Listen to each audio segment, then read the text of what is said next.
What is going on? This is the Vinyl Casket, home to The Lamest Taste. You can check me out on Instagram, Twitch, YouTube, and TikTok. All one word, The Vinyl Casket. Please subscribe, like, and comment. Hit the bell for much, much more. We're getting into a special video. So, in a less than a year, but way longer than I want, I haven't done my favorite series, my baby, Rewind Reviews. And mostly that comes to the fact that it takes a lot for me to be able to do one of those videos because I have to watch a lot. I have to watch an entire series, like a larger series that isn't just like a season. I have to watch like a whole series from start to finish, like 6-7 seasons, or a whole franchise of movies. And while I'm working on it with Karate Kid, and I'm working on it with Alien and Predator, and I'm working on it with a whole bunch of other stuff. I will eventually get there, as well as Gundam. I'm trying to do it. I really wanted to do it. I really wanted to do a video. I wanted episode 12. I wanted to do episode 12. And while I did a mini episode early in the year, last year, about what's that movie? The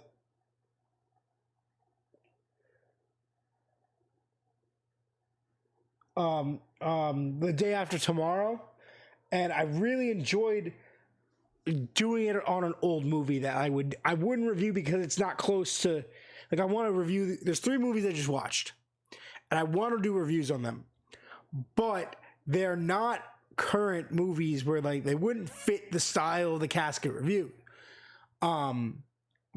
Like, I could have done them. I could do a rewatch review because it's all movies that I'm pretty sure I've seen before. But I thought I would do this unique idea. We're going to do a rapid fire review on 3 movies. This is episode 12 of Rewind Reviews.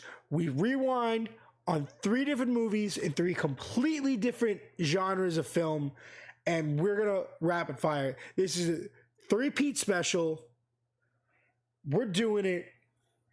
This is going to be the first movie we're going to start out with is none other. And I'm not going to give like details of like when it came out, that and that. That's more in depth. I'm going to do overview, straight to the point. Boom. Waiting. I love this movie.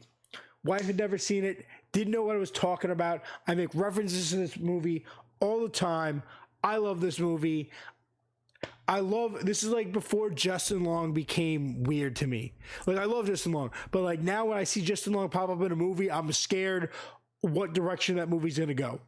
Like Barbarian, like when the movie kind of like looked like it was gonna end and then it just cut to him, I knew this movie had turned for the worse. Like, I knew I was gonna be terrified now.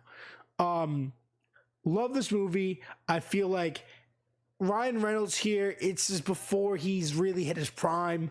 This is where he's still a goofy comedian actor. He's not like, this is like the prime of the 2000s where Andy Milonakis is in this movie.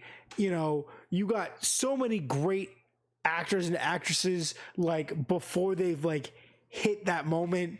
And it is just stupid, funny, like, I'm pretty sure the first time I saw this was on like Comedy Central.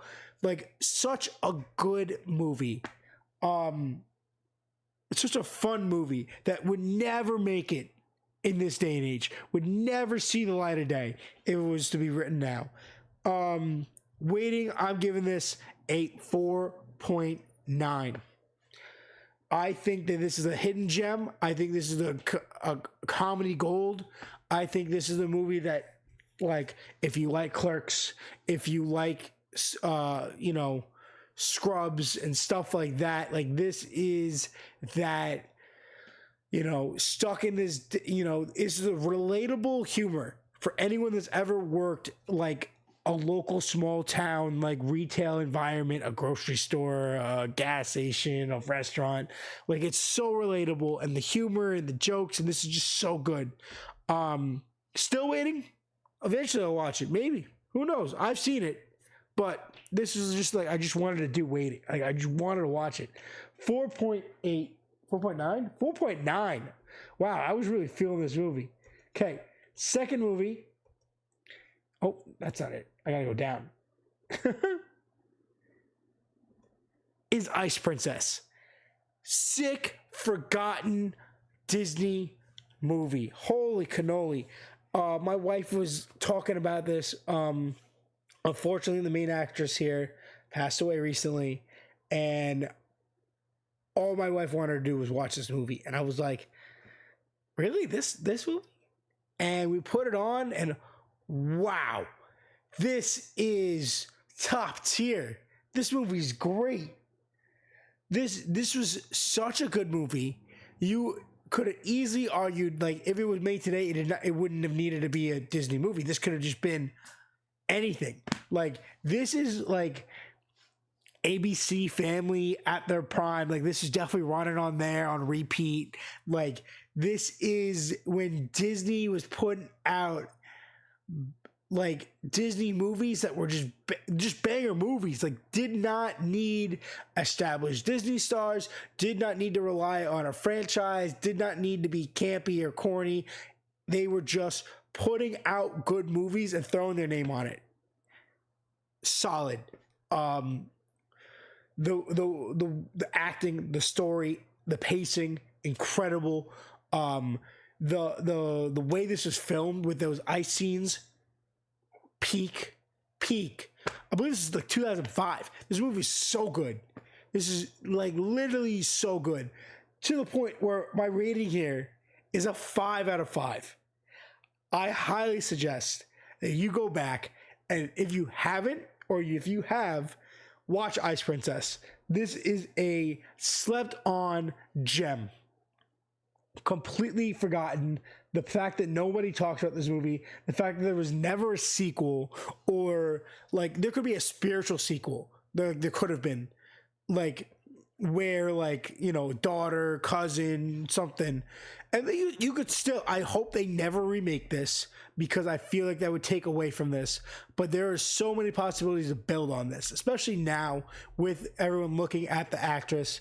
I personally think that tapping Hayden Panettiere and doing something with her spinning off of this concept, like, you could easily be like, you know, her friend died, you know, like, did all this stuff, and now she becomes the coach, or like her friend did so well and, you know, passed away, and then she notices that her daughter is whatever. There's so many ways to build off of what a gem this was, and they never did it, and now I feel like it's a crime.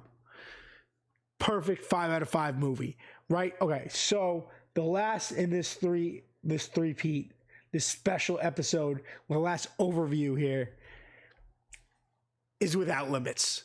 This is one of my favorite movies of all time. My wife had no idea what this was, and I don't blame her.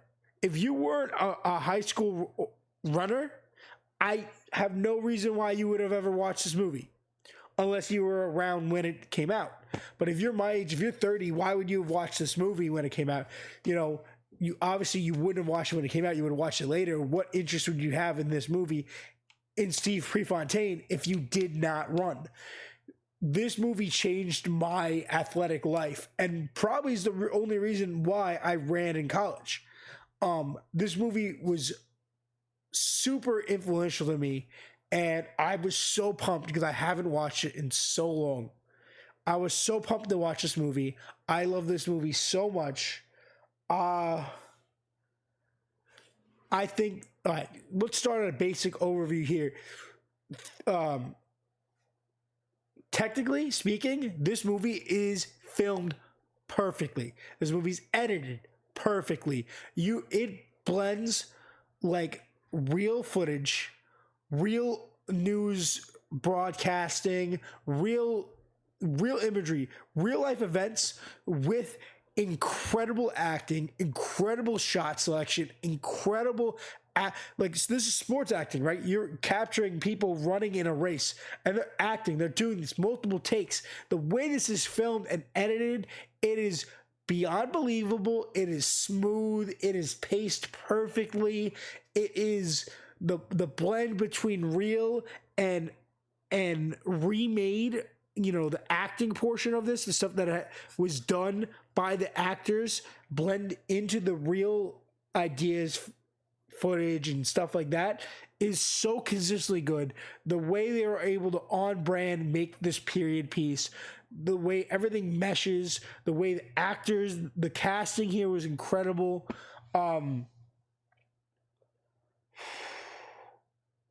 I could talk about this movie forever, forever, forever.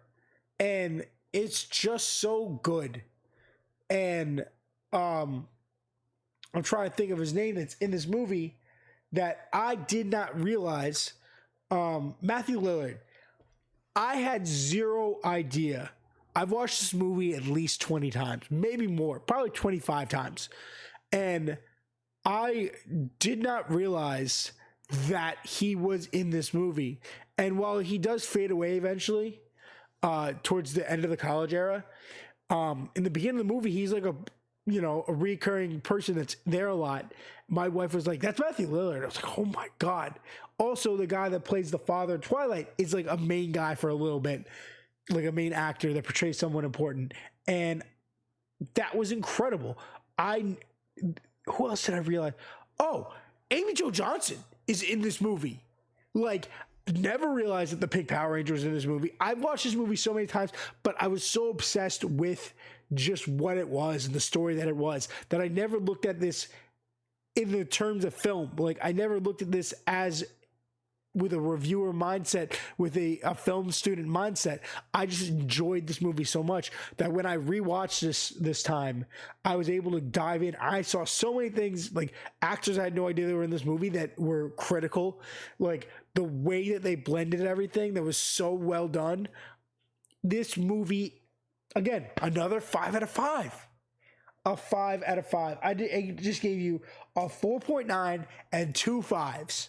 That is my 3-peat rewind review. This is episode 12 of Rewind Reviews. I went back and watched 3 completely random. So we have a sports retelling documentary biopic.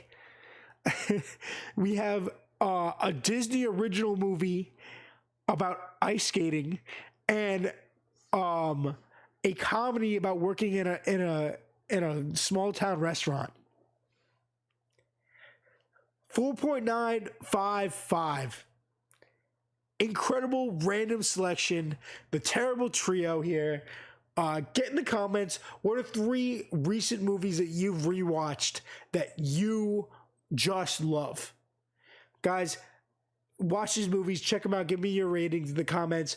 Perfect set here. This is episode 12 of Rewind Reviews. Stay tuned. There will be more traditional episodes coming out soon, I promise. With that being said, this is the Von Caskin Home Related Mistakes. Instagram, Twitch, YouTube, and TikTok. Where subscribe, like, and comment. Hit the bell for much more. Do me a massive favor and stay lame.